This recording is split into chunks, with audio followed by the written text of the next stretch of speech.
Hello, everybody. My name is Sanya Mondoh. I'm the founder and group CEO of Blockchain Lex Group and CryptoMondays Caribbean and Africa. We are really excited to have our first CMCA panel for the year. We've been taking some time off in January and February to do some planning and team building, and now we are back bigger, better than before. And today coincides with our our boot camp, No Long Ting Web3 and Tech Bootcamp, and it's massive. We had about 3,000 applicants. We had to whittle it down to about 600 registered students, and we're really excited to see you all today. And I know some of you are here today, so big up yourselves. And Gabby, I'm going to hand over the mic to you, and as co-host, do your thing. All right. Thank you so much, Brian. And super excited to see some of you, see your names for other of you. Don't be shy if you want to come on camera. We love to create this in-person feel here on our Crypto Mondays team. So thank you all for joining a super exciting run of show today. Before we begin, I want to introduce myself as your special kind of guest host this month. I'm Gabby Green.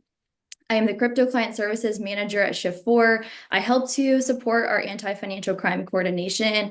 And prior to that, I was fighting the good fight against North Korea's crypto, preventing the funding of their nuclear weapons programs as part of programming for the U.S. Department of State and Global Affairs Canada.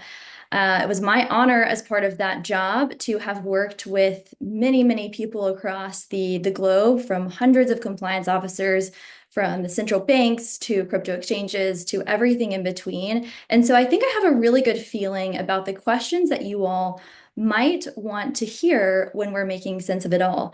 So today we're going to be covering the global regulatory landscape. We're going to be talking compliance challenges and strategies, as well as a subject very close to my heart, which is industry skills and opportunities as well. And obviously that's all very achievable in 1 hour, right? Of course. So just to set the scene before I pass it over to our panelists to introduce themselves, and we have an all-star lineup for you all, so super excited to hear their answers personally too.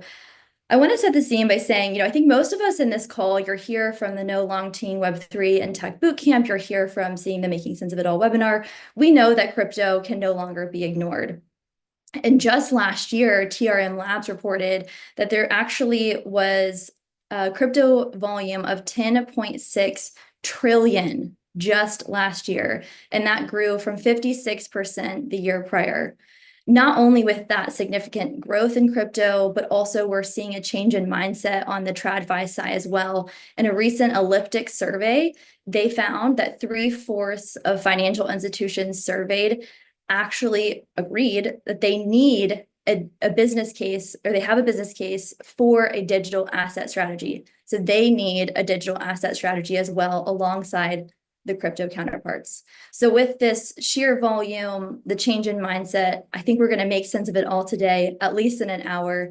And I want to start with our panelists' introductions here. So Keniel, I'm going to pass to you first to introduce yourselves, and I'm also going to ask you all to share a unique compliance challenge that either you face currently or you have faced as part of your role. So Keniel, we'll start with you.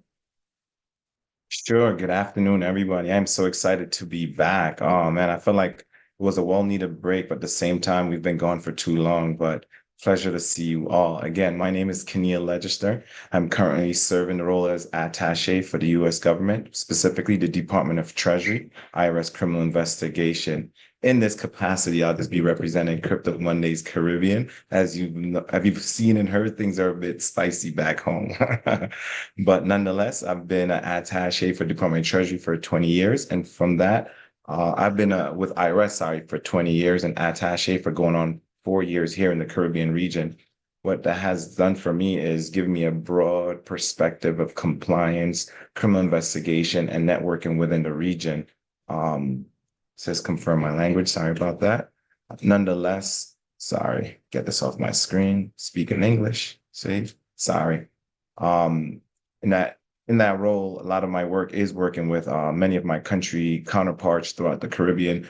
And specifically, I cover the whole Caribbean. That's Bermuda all the way down to Trinidad, working with them in compliance, criminal investigation, information sharing as well.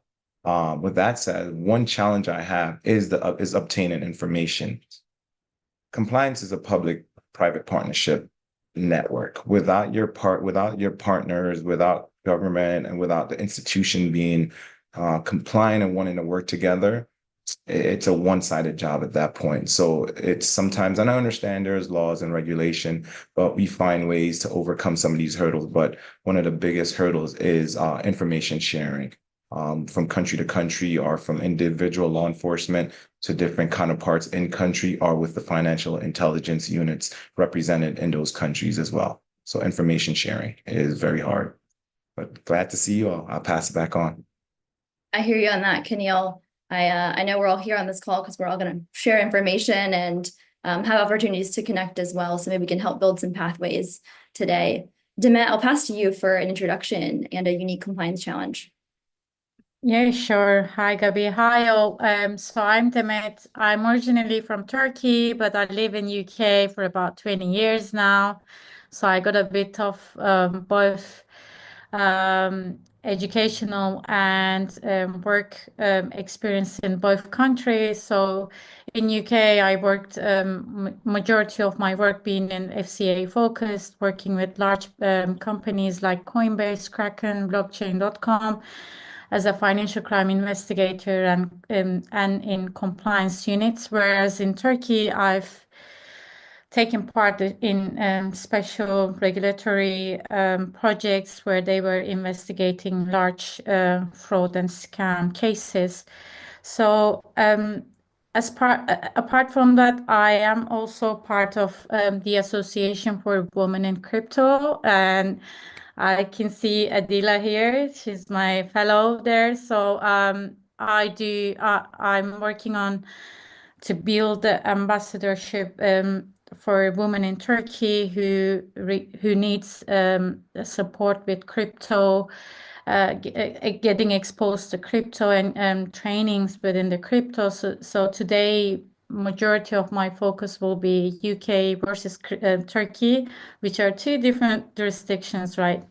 I think key challenge what I see from my experience is multi-jurisdictional approach, right? Like, especially when you are working on complex and larger investigations, having to work across multi-jurisdictional teams and having to know that have that talent within different teams, different countries is actually the challenge I see within my experience. Unfortunately, there is less you can do. The only thing can be done is us, like professionals, who can build more awareness on trainings, materials, and give more, provide more access to the crypto knowledge and experiences. So, and that's me, my story, and I'll be happy to provide more just after the introductions. But happy to be here. Happy to see you all here. Okay, so someone's put that whiteboard. Okay, I've closed it. Yeah. All right, cool. There you go. All right, let's draw us a pretty picture. We'll avoid today. Demet, thank you so much. Yeah, I love that we have so many members from the Association for Women in Cryptocurrency. Reach out to Demet, Adilah, Elizabeth if you want to find out more. They have local events, webinars, etc. So Adilah, we'll turn to you next for an intro. Thank you, and hello everyone, and thank you for allowing me to be here at this exclusive panel discussion. I am the principal consultant for DNA Legacy Blockchain Brokerage, and basically I've spent over the past 12 years in the financial service industry, where I specialize in blockchain advisory and also cryptocurrency investigations and compliance. Previously, before pivoting into my own business, I worked for Deloitte. And what I did for Deloitte is I operated in their core business structure where I modernize financial systems for banking sectors internationally. On top of that, I've had the privilege of serving as a regional ambassador here in Texas for the Association of Women in Cryptocurrency. I'm board advisor to the Blockchain Lex Group, And on top of which, I am very passionate about just getting more women involved, but more diverse voices into this space. And that's been my work for the past 3 years now. Some challenges that I've had, particularly in this industry, a couple that I've came across. Number one, I would say getting the community's trust outside of the crypto community. We have communities that we want to bring into this phase of digital information. And I find it very hard to try to get them to cut their minds over to this new industrial age, to this new digital age, because of the misinformation put out in the media. And then also another challenge that I see, unfortunately, when I do have individuals seeking roles that are in the crypto space, sometimes some of the roles at our banking companies that want to enter the crypto space, they are asking for 15 years experience in crypto. How is that possible? I don't know. But, sometimes the roles that they're advocating and wanting for their companies don't necessarily match what we really do in the industry. So it would be great if we could get some of that cleared up and get that clarity out to organizations and individuals who are seeking to get into this market. Absolutely. I know some of them want you to have actually written the Bitcoin white paper to be able to work at their company. I'm sure others have felt that pain, but honestly, just chuck your resumes in because they will accept. All right, we'll go next to Devon. Well, happy to be here and thank you for that warm welcome. Again, my name is Devon J. Euring. I currently serve as the Senior Manager of Operational Risk Management at iHeartMedia. My professional roots are grounded in the U.S., a jurisdiction that is vibrant as well as complex when it comes to compliance, especially in the digital assets and Web3 space. I have nearly 2 decades of experience in the financial sector. Of that, those 14 years are specifically around governance, risk, and compliance. I've seen firsthand how fast innovation can outpace regulation. And in traditional sectors, we navigate through rules that are, well established. In crypto, especially in the US, we're often navigating rules that haven't even been written yet, right? Or worse, being interpreted by 5 different ways with 5 different agencies. So I think the most unique challenges that I can think about that we face here are, I would say, regulatory fragmentation. Whether it's SEC or CFTC or FinCEN or IRS or even OFAC, and even, as I think about it, these state regulators, each is approaching crypto from its own angle without a unified voice, right? So the lack of clarity isn't just, a policy issue, it's actually an operational risk issue. And for organizations trying to innovate, it's like building a house during an earthquake, right? The ground is constantly shifting. So to stay ahead, I've taken what I've learned basically in the traditional compliance space and framework developed around risk scoring, incident response, and applied it through a more agile tech-enabled lens. Whether I'm advising for the blockchain Lex Group or supporting mentorships across fintech and Web3 industries, or even a newly AWIC member myself as of this month. So I definitely, am supporting and being ally where I can there. But just about leading risk strategy at iHeartMedia as well, my approach remains the same. You build resilience, scalable systems that can evolve with the rules. So because at the end of the day, compliance isn't just about following rules, it's about, protecting integrity, enabling innovation, and simply designing structures that allow trust to thrive. And that's how the future gets written, in my opinion. So happy to be here, guys. Thank you, Devon. I have more to say on that regulatory fragmentation. We'll pause on that. Elizabeth, why don't you introduce yourself and then we'll go Marie line. Thanks, Gabby, and good evening, good afternoon, everyone. Thank you so much for having me. I'm really excited to be joining this esteemed panel.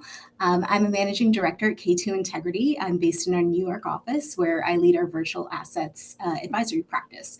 So what does that mean? It means that I advise a wide range of private sector as well as public sector clients on their virtual asset financial crimes compliance strategies, anywhere from early stage seed round crypto startups all the way to some of the leading exchanges, issuers, and banks that serve the virtual asset industry as well as the regulatory authorities that supervise this sector. Prior to joining K2, I've held a number of consulting and industry roles both at fintechs and in traditional finance, including compliance partnerships at Coinbase, risk policy at Stripe, and financial crimes remediation at Scotiabank.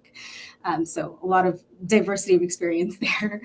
And in terms of the unique compliance challenges that my clients face, I don't think this is actually really unique to crypto. I would say this is true across the board, but maybe more so in crypto than anywhere else, just looking at the scalability of the industry. And that's really operationalizing the control framework. So I know that the industry likes to say that there's not a lot of regulatory clarity. And I think that that's generally true in other parts of crypto. I do think that there has been regulatory clarity for at least a decade when it comes to financial crimes compliance. So the rules are pretty clear. Everyone sort of knows what they are, but the challenge is operationalizing those rules and really putting them into effect, especially for some of these scaling startups. So it's developing that compliance program and investing in the people, processes, and technologies that can keep up with how quickly these firms scale and how quickly the products tend to change. And this tends to be challenging both for early stage companies, but even for the really large established players. And I would also say, honestly, the regulators themselves, because I think as someone else said on this panel, Devon, that sometimes the industry itself moves faster than the laws and regulations. And if I can brag on Elizabeth and Demet just a little bit, they come from varied backgrounds, but also have worked at a name I'm sure you all know, Coinbase. So just bringing a breadth of experience, can talk from crypto to regulations. So we'll be getting into it. And Marie Line, our very esteemed United Nations colleague, is joining us. Marie Line, would you please introduce yourself? Yeah, thank you, Gabby. Thank you so much for having me. So my name is Marilyn Billaudaz. I work for UNODC. This is the UN agency. We are the United Nations Office on Drugs and Crimes, and I'm particularly working for the Global Program on Cybercrime, and I'm leading our Africa team. So I'm super pleased to be here. Before joining UNODC and working in the Africa team on the Global Program on Cybercrime, I was a financial investigator in France, and I also worked on FATF regulation a bit while at the Ministry of Foreign Affairs. So when it comes to challenges, and just coming back to my work, we are actually, our main role is to advise and to support member states improving their national framework in countering cybercrime. And so this is why we are also working in cryptocurrency and helping them improve their regulation framework, or looking at their regulation landscape when it comes to the cryptocurrency and blockchain transactions. So in Africa, I will say that the challenge that we are facing right now is that globally, and of course Africa, this is a lot of country, a lot of diversity, a lot of difference in terms of crypto adoption, but we are kind of transitioning from a landscape where crypto was banned 2 or 3 years ago. Crypto was banned in almost, I will say, half of African jurisdiction. We had up until 25 ban of cryptocurrency, to slowly having country putting in place good regulations and good framework to kind of build on the innovation that is coming, as it was mentioned by several panelists, faster than regulation. So since Nigeria reversed their crypto ban, we are starting to see other countries, Morocco, South Africa, Kenya, which are the leaders in terms of crypto adoption in Africa, starting to build their crypto regulation. And so that's where we are, and that's a very exciting time to look at the crypto regulation landscape in Africa. Super, super exciting time. Well, thank you all for the introductions. We're going to move pretty quickly over the next 40 minutes. So hang tight and let's dive right into our section on global regulatory landscape. So as we look at the global regulatory landscape, which it's pretty complex, I want to turn to Adilah, Devon, Keniel, and Demet to ask how that regulatory landscape is looking in your jurisdiction. So Adilah, Devon, you're coming from the USA where there are changes and updates every day, it feels like now. And Demet, you're coming from Turkey, where there is a huge amount of crypto adoption and a really strong regulatory framework as well. And Keniel, you have that bird's eye view of the Caribbean. So I'd love to, why don't we start with Adilah? We'll go Adilah, Devon, Demet, Keniel. Give us an update on what's going on in your jurisdictions. Well, here in the United States, we not only do we have, I wouldn't say the policies are yet shifting. However, we have a skeleton crew in our regulatory space that's operating. And given that we do have any type of regulatory impact upon that's happening right now, because a lot of the companies that were impacted regulatorily have been dismissed on their cases. So basically, there's no cases right now pending that I know of that are against the United States and any other crypto companies. However, with that being said, if I was to investigate a crypto crime, or anyone else at this point is to investigate a crypto crime, we would fall in a situation basically where we would be spin and waiting, left on a spinning term, waiting to see who's going to pick up the case or to see how the case is going to get eradicated through the judicial system. So I think that's kind of like what it looks like in the United States at this point, due to the change in legislation and people who are basically governing these policies. That seems like a very interesting and a little bit scary place to be. Spinning and waiting when it comes to cases. All right, Demet, I think we said you, or Devon, sorry. Devon next.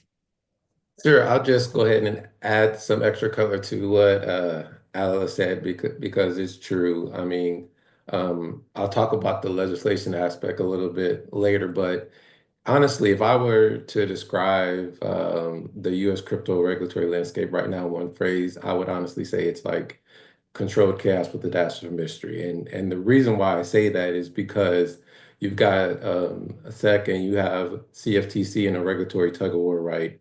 FinCEN and OFAC are monitoring transactions like hawks, and our 50 states are remixing their own licensing framework. So it's like running a node on a network that forks every Monday, and somehow you're still expected to be compliant by Friday. So it's chaos. So innovation is sprinting, but when it comes to legislation, it's like they're still stretching at the sidelines. So from my seat, I've learned that risk honestly is universal, whether you're safeguarding millions in ad revenue or safeguarding digital value on chain. And right now, when we're talking about the aspect, particularly of Web3, the regulatory risk is the risk. If your compliance program isn't agile, embedded, or even proactive, you're not just behind, you're exposed, which is a big concern. And that's a major thing that keeps me up at night, being a risk management professional. So the real challenge, the US still hasn't released a unified playbook. So we're building compliance architecture in real time while there's a regulatory debate happening behind the scenes of what game we're trying to play. And this isn't a check the box compliance mentality. This compliance is by design, automated controls, integrated risk scoring, and embedded smart contract governance is its strategy, and it's not reaction. So as far as the legislation part, what I say with that, and I'll focus on the aspect of the, I want to say the strategic Bitcoin reserve. You know, that was, as we know, that was introduced via the executive order, which marked a pivot point, and signaling that crypto, as we are aware, is no longer just a fringe asset, but it's really a part of our national financial posture at this point. So it's not just a symbolism, it's the infrastructure, similar to the Genius Act, a bipartisan push, which moves through the Senate Banking Committee to establish a framework for stable coins. It's a step forward to clarity, finally, I'll say that. But at the same time, we also have now, SEC Crypto Task Force that is trying to revive the conversation around how traditional security laws apply to the digital assets, adding that urgency to need to tailor framework that respects innovation while protecting integrity. And I think that's key to really making this a reality versus just a thought, is that you have to really protect the integrity of something and respect the innovation to truly allow it to thrive. Thank you, Devon. Demet, let us know what's going on in Turkey. And then I've got some extra thoughts on these, but I want to get to you all as well. Yeah, sure. So just until recently, Turkey wasn't actually fully regulated. We didn't have laws in place, and luckily, just last 2 weeks ago, we had a big announcement from big regulatory body called MASAC and SPK, the CPK, who announced a new AML regime, which was kind of inspired by the first guidance of the MASAC that provided. It's essentially giving lots of insights on how travel requirements and insights on the travel rule, how travel rule must be implemented, and also requirements on record keeping, real-time reporting, as well as AML regulations as well. I think it's a major step. I was in a Telegram group, and we were actually celebrating that moment, because for Turkey we had to wait so long to get that crypto term approved by the regulators, and it's a huge step at the moment.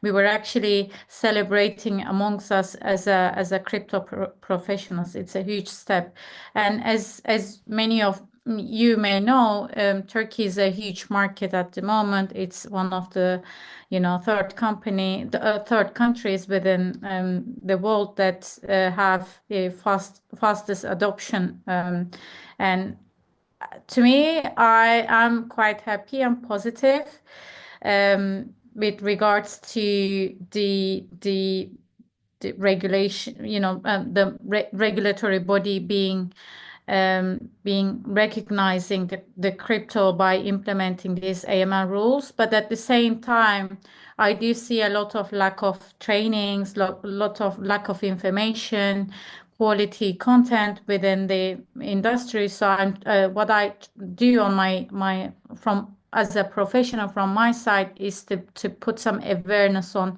financial crime investigations, compliance regime, and AML trainings as well, just to get some more talent within this space. So that's currently my views. And I just want to add a bit of note from UK as well, as I worked with majority of UK companies.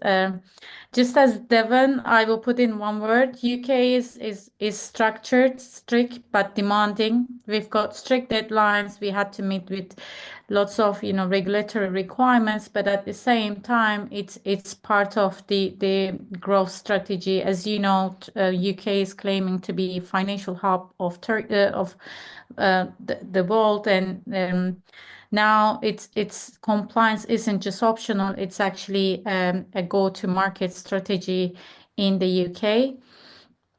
Yeah, so that's currently the landscape from both jurisdictions, Gabby. But I would love to hear your thoughts about Turkey. How do you see this adoption going?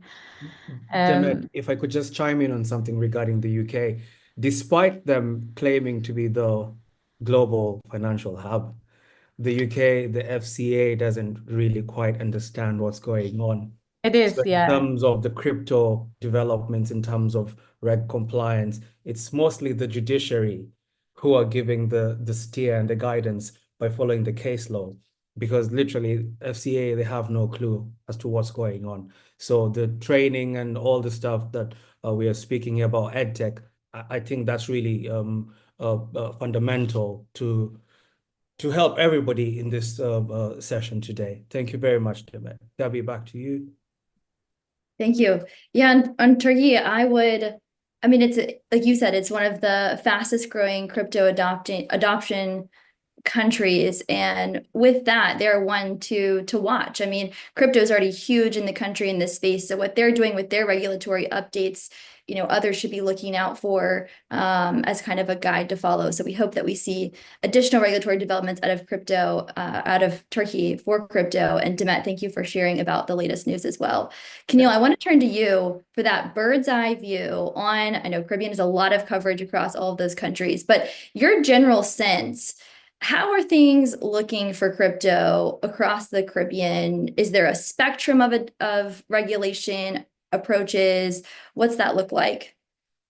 So the biggest hurdle I've had here in the Caribbean is, and I think this is what Brian and our team would share, is the lack of just basic knowledge in the blockchain technology and Web3. So because of that, you have some outliers that are very way advanced. Your Cayman Islands, your BVI, and your St. Kitts, where they have laws and regulation that allow you to bank or utilize crypto. For example, in St. Kitts, they allow the utilization of Bitcoin Cash. So you could go to certain vendors and pay directly via Bitcoin Cash. And then fast forward, come over to Barbados, where you do see ATMs, but they're not functional in the sense that it's almost frowned upon for people to utilize them, or the general consensus is, oh, that's for the drug dealers and bad guys. Seriously, that's the sentiment on the island. You find that things are changing, especially now that it's out there in the general domain. Knowledge is getting better. For example, I think if you would have asked me 6 months ago, who actually, is there any regulatory issues regarding crypto when it comes to financial institution? I would say yes. None of them allow it, is considered high risk. Fast forward as of probably the last 3 months, and me just surveying, generically and speaking to banking counterparts throughout the whole region, whether it's Bermuda, or where we say the independent Caribbean versus the like the Caymans and the BVIs, the overseas territories. You find that a lot of banks are now allowing their customers to interact with certain virtual assets of providers or exchanges in general, whereas before that was totally frowned upon. If you attempted, your transaction would be blocked. What we do see, unfortunately, now is that on the legislative and the regulator sides, we don't have enough for the common person. There is not enough written to provide a framework for institution and individuals that want to develop business around blockchain or crypto in general. So I'm hoping for more, but the Caribbean is just not there yet. But thanks to platforms like these and individuals out there that are doing the work to get the Caribbean up to par with the rest of the world. Gabby, you're probably heading towards Africa with the next question, right? Because we have plenty of representation from Africa today. And I was just curious to hear from Marie what this ground truth is in Africa, especially her being within the East African region. And we have plenty Kenyans. Yo, my Kenyan people, Mkosawa, big up yourselves, maze. Tuko area, maze. Anyway, so I'm very eager to hear what the status is, the ground truth is in terms of Africa. And for the Nigerian representatives, if any of you later within the Q&A would be willing to share your experience, Favor, I know you're representing Nigeria, it would be really interesting so that we have a holistic discussion around this as well. Gabi, back to you. Sorry for butting in, please. No, I'm going to pass it straight to Marie Lyon, who's our Africa correspondent over at UNODC. Yeah, thank you for the question, and I can definitely relate on what was said about Keniel about the the fact that Caribbean are not there yet, and there's this lack of amongst regulators, among traditional finance sector, what is blockchain, how is blockchain technology is working, and how we can regulate this. I think that we are still working on it in Africa, but what I've seen changing over the past few years is that, I mean, 3 years ago, apart from the ban that I already talked about, when I was meeting with regulators, central bank, they were saying that no one is using crypto in our country. and we were showing them the numbers, and we're like, no, people are transacting in crypto in your country, and you could go on local Bitcoin, and you can buy crypto in your currency. Now, like, I think that mentalities are evolving. People are reaching out. People are building skills. People are reaching out to other countries that are more advanced to like understand the ecosystem, and they are also seeing, I think, the financial innovation opportunities, how they can use that to foster financial inclusion. I think it's on the radar of a lot of governments and regulators. So I think we are really like at a turning point in Africa. And if we have the same conversation in 2 or 3 years, I think that I'm going to say something very, very different. So yeah, that's it. And it's not like a big truth for Africa. As I said, it's very different based on different country. But Kenya, for example, I know that the government is working on a regulation for the sector. Nigeria has their own, and I think they are starting to build more. So things are moving very fast in Africa too. Okay, I just have one last question before I hand over the mic to Gabby. And this goes to all the panelists. And, I always ask this to our Blockchain Lex group. And I'm going to ask it again because it might have a different answer. Maybe I'm just that madman in the market looking for a different answer. Does Trump and Ellen, what they're doing in terms of, making everything all right in terms of crypto? And Elizabeth, you've been terribly quiet. Do you think what Trump and Elon are doing in terms of saying, we are now pushing crypto, we are leading the world in crypto, is it going to have a spillover, a trickle-down effect to the entire world, really? Because he's kind of bringing that legitimacy to the Web3 landscape. I would say short answer, yes. But Elizabeth, I want to hear from you on that. Well, I think one thing that historically we've seen a lot of big crypto players say, folks like Coinbase and others, is that in an environment where you don't have a strong regulatory framework and you don't have support for crypto, that will drive innovation out of the country. And there were even some threats under the prior administration that some of these large players were going to potentially exit that market. And I have seen, obviously, that has shifted, and we had even a crypto summit, kind of one of the first of its kind. I was actually just at a conference, the Digital Asset Summit here in New York, and Trump addressed the Digital Asset Summit. This is the first time that a sitting president has addressed, a crypto conference. I think, well, he might have addressed the Bitcoin conference back in last year, maybe, but this is one of the first where it's like an institutional conference where you have a sitting president addressing them. So we are seeing, obviously, a lot of engagement from the administration. In terms of the question, though, of whether this is going to trickle into other countries, I mean, I think it might be the case that some of the innovation that has gone elsewhere is now going to come back to the United States. So whether that's going to necessarily benefit the world or just benefit the United States is kind of an open question.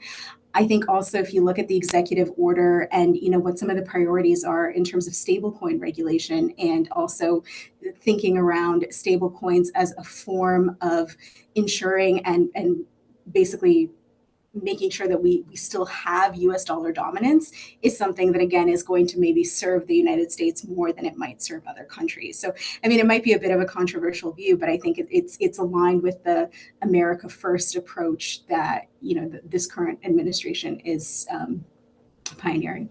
And we're in the early days. I mean, my yes is like asterisk, yes. The last administration also brought a lot of hope and excitement to the crypto space in the US and worldwide. This one is doing that right now. So we're really going to watch it unfold live. I want to ask another question to you all panelists. This is a common sentiment that I've gotten from compliance officers asking, why is there not regulatory clarity? I know that there's, the easy answers of like, we don't have capacity. We don't have we're already working on so many different things. But do you think there's anything to sentiment of it's on purpose that there's not regulatory clarity? So that Yes. So Adilah, you run with it. Tell us what you think. The quick answer is yes. And I'm only saying that because of the previous administration. We had big banks that were not on board with these digital assets. And then, as you saw later on, towards the end of the term for that president, things kind of, went a little differently as far as us being able to accept those EFTs and allow those markets to be able to trade. So yes and no, because it kept out, I would say it kept out the people who could invest more for a particular time. And then they finally opened the larger markets for people to be able to invest. So I think it was on purpose. They could have definitely adapted this a lot earlier. It could have brought more people into the digital world. Now, secondly, I say no, that, it was meant on purpose that way, because now you have a information gap. And a lot of time, these organizations, and I'm talking about business owners, especially small business, middle American people, they are not yet ready to understand the concept of digital assets, because it's been made, it's been demonized in the actual media and made such a bad thing that most people are not going to be turning to digital assets from those parts. But then there's other people who have found that they could invest into these digital assets and get a return. And then you have your meme coin communities who just got duped out of all their money recently. So what I'm saying is it's still up and down, but the quick answer is no. That's why. And that's what I think. I love it. I'm here for all of the takes. All right, any others want to answer that, Devon? Yeah, I go ahead and chime in. I agree. I think honestly it's a mixed bag of a lot of things. And the other thing I would think is that honestly you have so many different regulators and you have so many different just firms with their own interpretation of certain things. And when things are not clear, that's what happens. And when that happens, there's no unified stance from a region posture perspective where, hey, this is what we're saying, this is what we're doing, and we're all on the same page. And what that does is that lessens the trust that allows the US to do future relationships with other countries, because we don't have a unified stance as far as this is what we're stating, this is what our regulation says, but that's not where we're at. Not to say that we can't get there, but it's just going to take some time. For sure. I know the crypto community is like, speed it up. Let's get the answers now. Answer those challenges, those problems. I know we're only got about 18 minutes left, so I want to keep moving ahead. We have a lot of topics to cover, but Elizabeth, I want to ask you kind of a two-pronged question here. So K2 Integrity, you all work with so many different crypto-related entities, financial institutions. So you've seen a lot of different business types. With that experience, is there any compliance challenge that we haven't mentioned that you want to bring up that you see that your clients maybe are facing? And if you have that challenge, is there any strategy that you'd recommend for businesses to start on, maybe as that first step to addressing some of the concerns that we've discussed today?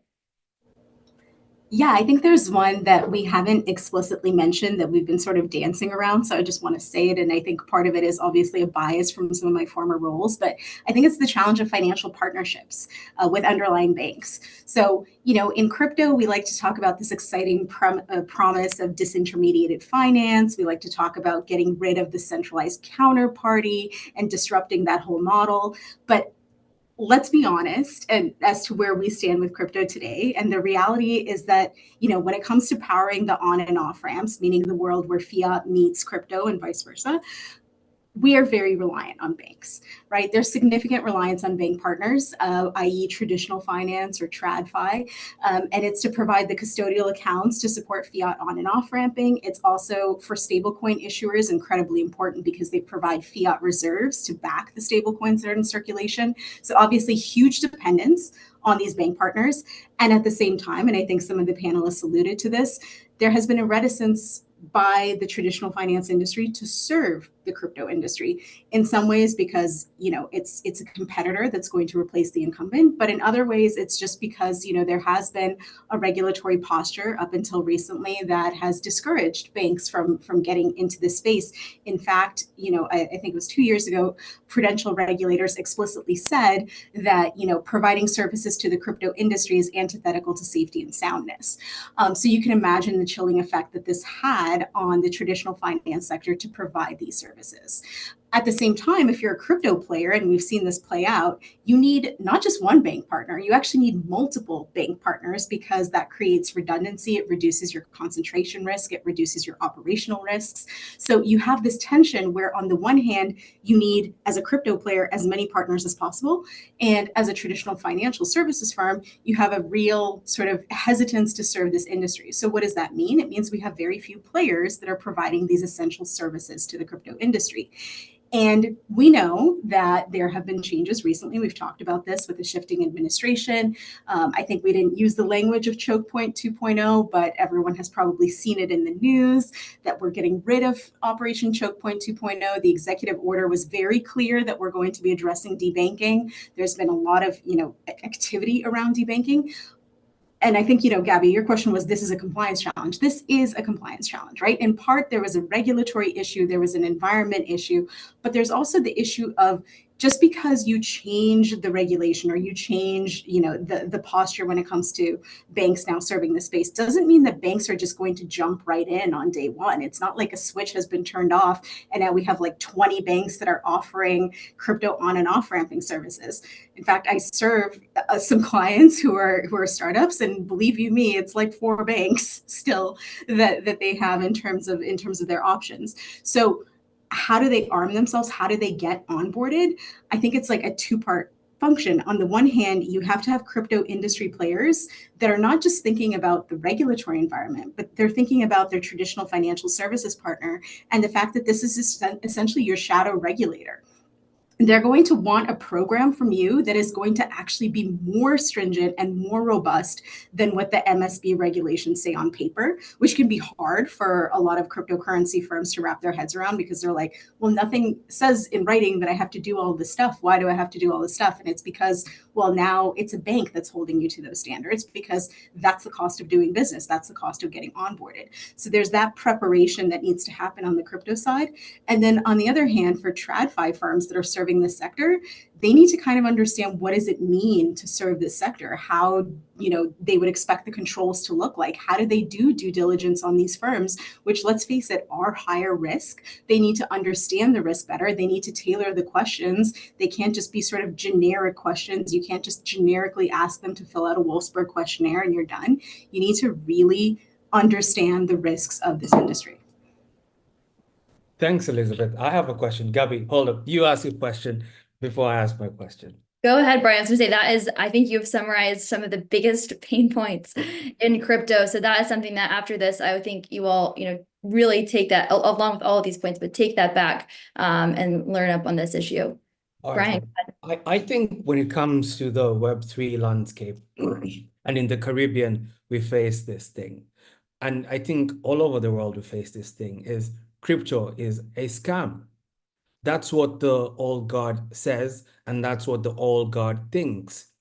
However, when it comes to financial crime, even TradFi systems have issues, okay? What we need to take the conversation forward is, moving forward is, how do we create, and Adilah, you're in this industry, hygiene. How do we create Web3 hygiene, whereby there's consumer protection and, things like privacy and trust within the systems. And when things like the DAO hack happens, or like the recent one, was it Bybit? Like when such things happen, like what's the resolution? How do people seek redress? And then the industry could potentially move forward. And when it comes to also moving this industry forward, and I always say this even in conferences, time for the old guard has come, it's expired. The people taking this industry forward is the youngers, the people, let's say, our generation and lower, because they are the ones who interact with this thing every day. The people in those offices, in the government offices, they don't understand nothing. So they can't really help anything, So, Gabby, could we discuss the aspects like Web3 security? What happens when wallets have been attacked, and like how do startups find their footing around such things? Specifically on like wallet hacking or? Yeah, like hacking, rug pulls, all those things that happen, like, the artificial pumpings and yeah. Yeah, absolutely. I would say, I'm not a security expert. Maybe I should really turn to Marie Line on the cybersecurity side when it Yeah. comes to that. But I'll say my 2 cents here is, I mean, one, as a consumer, if it's too good to believe, then it probably is. And two, if you know someone that has been victim of a scam, or you have someone that you think is maybe at risk of being victim of a scam, be a part of the education pool in that. And if you're a company yourself, don't go into this thinking, well, North Korea is so focused on the big players, they're never going to come to us. Everyone is at risk of being exploited, whether it be by your North Korea who hits the headlines. But recently, you'll see I did a series on individual crypto crime. Check it out on LinkedIn if you haven't already. But there are so many different types of threat actors who are doing that: hacking, scams, Ponzi schemes, fraud, etc. And that's not to say that this happens just in crypto. I want to really emphasize that, because that happens in the fiat space probably over many times more. We just get the kind of bad rap here. So that's my 2 cents. Marie Line, do you have any? Or Devon, I see your hand is raised. Excuse me, I'll let Marie go first, and then I'll chime in after her. So I don't have a very specific take on cybersecurity, but just to build on what you said, Gabby, and what Brian was saying, is that, yeah, we have this old guard still working in traditional finance, in the regulators, and like, yeah, for some part they are like, they are not letting some countries go into like as fast as they would like to go, or as fast as the companies would like to go in terms of innovation and integrating blockchain transaction. But I think that part of the response to that is in what Gabby said. Like, we need to continue educating, raising awareness, showing that cryptocurrency is not a scam. It's not only fraud and scam. It's like something that is here to stay, and that can benefit to all the countries. Okay, not only the US, Europe, but that also has a very big potential for Caribbeans, LATAM, Africa, Asia. So I think, yeah, we will still face these hurdles, but and part of the work that Gabby and you guys are doing in CryptoMondays, like, also to raise awareness, reach out to regulators, other kind of people, educating at large, and that's super, super important, I think. Yeah, that's it. So just to chime in, so I actually do work in security and cybersecurity, and I'd say that some fundamental things that can help hygiene, especially in any space, and the space we're talking about here, is that you have to really be proactive. So what I mean by that is that when there's a risk identified, and let's say that tends to lose people's trust in really in certain spaces like cryptocurrency. Well, from an operational risk management perspective, you have to really mitigate that risk appropriately, right? You have to set up compensating controls. You have to implement controls that will regain that trust again, if you will. And the way you do that is by doing a proper analysis on how did the issue occur in the first place? How can we mitigate it correctly? And what's the likelihood and probability that if we mitigate this, that this won't occur again? If you set that up right, that continues to gain that trust back in what crypto should be known for and not what it is currently known for. So you just have to really be proactive and take initiative. Don't allow the reputation to be what people are saying. Change it if you want it to be changed. I love it. Adilah, we'll go to you for a quick minute here, and then we're going to switch up on another question so we get through our last couple minutes. I just want to piggyback real quick on what everybody said. I do a lot of wallet management for traders. And we look at the tax implications as far as how the person is utilizing those crypto assets, and also how clean they're keeping their wallet. What are their habits when they're trading or taking those, those different coins across different borders of the crypto agencies that they're interacting with. So I guess what I would like to say to everybody about that is that you have to be your own compliance manager if you are utilizing wallets. You have to know whom you're buying from, and you have to know what purpose you're buying it for, so that you can keep yourself out of trouble in case you get investigated. Everybody that is utilizing a digital wallet and trading digital assets can be, if it's utilized for illicit purposes, or maybe you're interacting with a person who's utilizing illicit currency and they're giving it to you for trades. You just have to be your own compliance manager in this digital era. And that's kind of like that's something that a Kraken or a Coinbase can't do for you. They tell you up front when you sign up that, we don't manage your wallet. What you choose to do is what you're going to do. But if we decide later to keep your assets in this wallet because you did something that was wrong, then that's on you. So you have to be your own compliance manager at this point. And Yeah. Adilah, they don't ask for permission. They ask for No, they don't permission. know. That's And right. they tell you That's right. that. So you know what it is. So that's the Yeah. bottom line with our digital assets. You got to be Yeah. careful with that.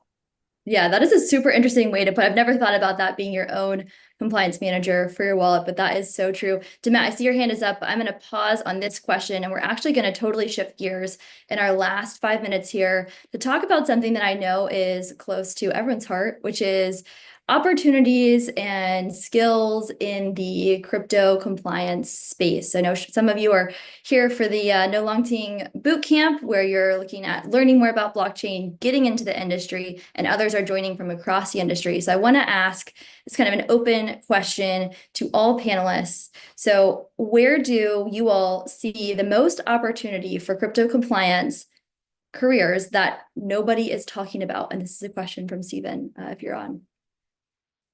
So what are people not talking about? Where are the jobs? Where do we need to be filling the gaps? Where should people be putting their energy? I'll let Demet go and then I'll chime in after. Hi, Gabby.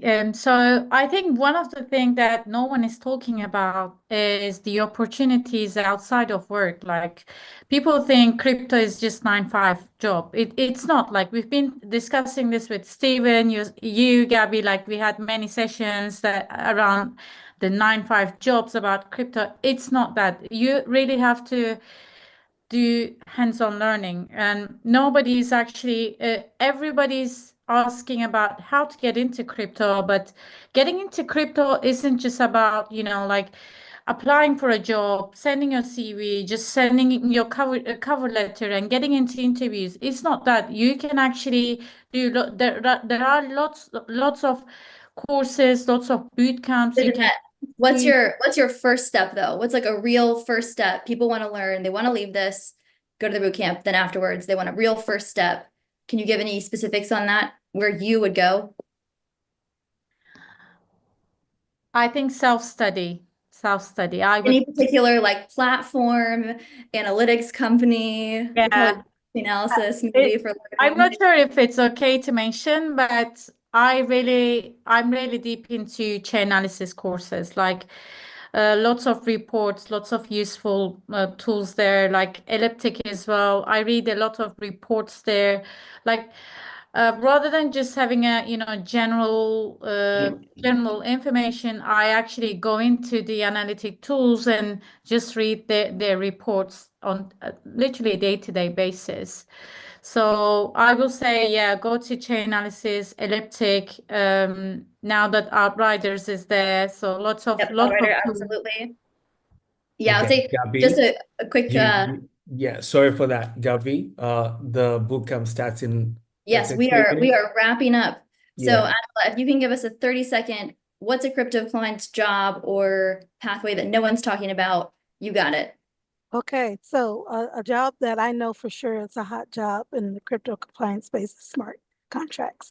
Anything smart contracts. Smart contracts is going to interface with our AI components. Smart contract is going to definitely interface with our blockchain technology components when we're building on different chains. You have to understand what those are, and that means coding. We always need more coders and developers. And then let's talk about real quick transferable skills. I suggest everybody who's looking for a role in crypto, take your previous resume, find a resume out there with somebody, or look at someone, marry somebody who is doing what you want to do in the blockchain space, and look at their experience and look at your experience and see how you can mirror the skills that you already have and leverage it to be able to jump into this space. Now, if you want to get into the space, I would also recommend networking with networks like BLG, the Blockchain Lex Group, or AWIC, network, because that is how people are going to know you, and that's how people are going to understand what you need. And that's the best advice I can give everybody. Absolutely. I think that's wonderful advice for us to end on. I know we're at time, so thank you all. It's been kind of a number of topics that we've covered, and there's still so many more on all my sheets that I want to ask and share with you all. So Brian, maybe we'll have to have a follow-up session on this, but thank you. Yeah. So let's salvage this before everybody jumps off. This same panel that's been here today, I'm gonna talk to them later, request them for their permission for them to jump on one of the sessions within the bootcamp so that we can extend this conversation, okay? So don't feel like we haven't exhausted this. We just didn't have the time because you all are waiting for us on this other side. But I think next week during the bootcamp, we're going to request all these panelists to come over to the other side, okay? So sorry for cutting you off, and the professionals who are not on the bootcamp, we'll see you next time. And thank you ever so much, Gabby. Thank you for hosting this session. I'm gonna see you guys on the next side. So boot campers, please jump onto the next link right now. We'll see you in 1 minute. Thank you This was awesome. Thank you, guys. Thank you.